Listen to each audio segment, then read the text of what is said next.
Kahapon, ibinalita po namin sa inyo tungkol sa pagsulpot ng isang lalaki sa sarili niyang burol. Yung naturang lalaki, inakala ng kanyang mga kaanak na patay na. Kaya ilang araw na siyang pinaglamayan.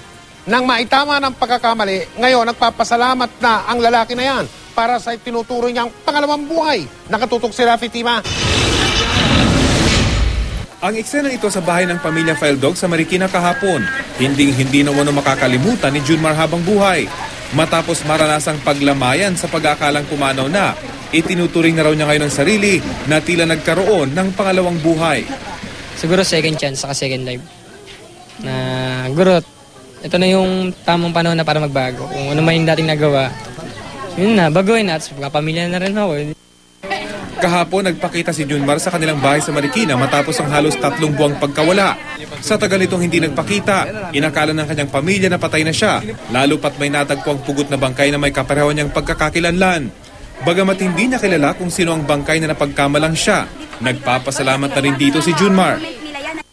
Kung sino man yung may naghahanap ng bangkay, andito, pakiklaim na lang po. Sana, kasi Antipolo po rin na nakakaawa din kasi walang nag-claim na pagkamalang ako. Aminado si Junmar, naging pasaway siya kaya siya umalis at nagtanan.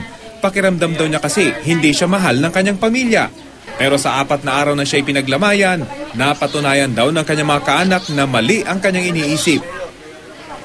Kasi maraming nagmamahal sa kanya. Gaya ngayon, aral na yan sa kanya. Ngayon magkakaroon siya ng bagong buhay. Kailangan ipakita rin niya sa mga bata niyang kapatid na may pag-asa.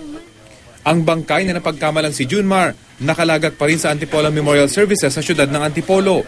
Wala pa rin daw nagtutungo dito para kumilala sa kanya. Natagpuan ang pugot na bangkay sa Amityville Rodriguez Rizal noong February 22. Nakamaong ito at naka-t-shirt na kulay blue. May nunal ito sa batok, maputi at tinatayang nasa 5'5" ang taas. Rafi Tima, nakatutok, 24 oras.